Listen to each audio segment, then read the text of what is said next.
कर्नाटक राज्यातून शिर्डीत साईबाबांच्या दर्शनासाठी आलेल्या एका भाविक कुटुंबावर काळाने घाला घातला. ट्रॅव्हल्सच्या वाहनाच्या धडकेत अवघ्या 4 वर्षीय कृतिका मेघापालन हिचा दुर्दैवी मृत्यू झाल्याची हृदयद्रावक घटना गुरुवारी शिर्डीत घडली. शिर्डीतील डोखे मार्केट रिंग रोडवरील आदर्श शाळेजवळ कृतिका मेघापालन ही रस्ता ओलांडत असताना साई गौरी ट्रॅव्हल्सच्या वाहनाने तिला जोरदार धडक दिली. धडक इतकी भीषण होती की ती गंभीर जखमी झाली. अपघातानंतर स्थानिक नागरिकांनी तात्काळ मदतीसाठी धाव घेत जखमी कृतिकाला साईनाथ रुग्णालयात उपचारासाठी दाखल केले.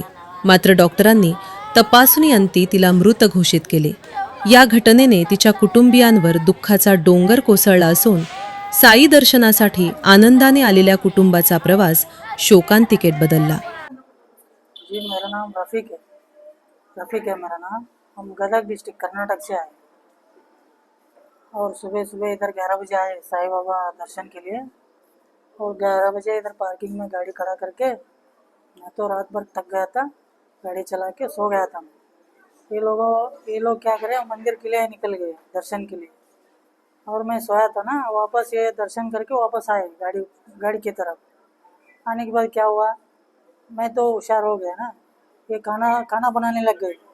आने के बाद भूख लगा था, खाना बनाने लग गए। मैं बाथरूम के लिए निकल गया और वापस आने तक ये बच्चे लोग कुछ लाने के लिए दुकान पे गए थे, कुछ लाने के लिए। और 2 लड़के लोग हैं ना, उनके साथ वो बच्चे लोग भी दुकान के लिए कुछ लाने के लिए गए थे।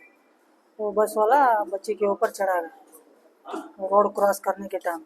घटनेची माहिती मिळताच शिर्डी पोलिसांनी घटनास्थळी धाव घेत पंचनामा केला. पळ काढलेल्या अपघातग्रस्त ट्रॅव्हल्स वाहन ताब्यात घेण्यात आले असून अपघात नेमका कशामुळे झाला, चालकाचा निष्काळजीपणा होता का, याचा तपास सुरू आहे. या प्रकरणी पुढील कायदेशीर प्रक्रिया सुरू असल्याची माहिती पोलिसांनी दिली. या दुर्दैवी घटनेनंतर शिर्डीतील वाहतूक सुरक्षेचा प्रश्न पुन्हा एकदा ऐरणीवर आला आहे. धार्मिक पर्यटन स्थळ म्हणून दररोज हजारो भाविकांची वर्दळ असलेल्या शिर्डीत पादचाऱ्यांच्या सुरक्षिततेसाठी अधिक प्रभावी उपाययोजना कराव्यात, तसेच वाहतूक नियमांची कठोर अंमलबजावणी करावी अशी मागणी नागरिकांकडून होत आहे.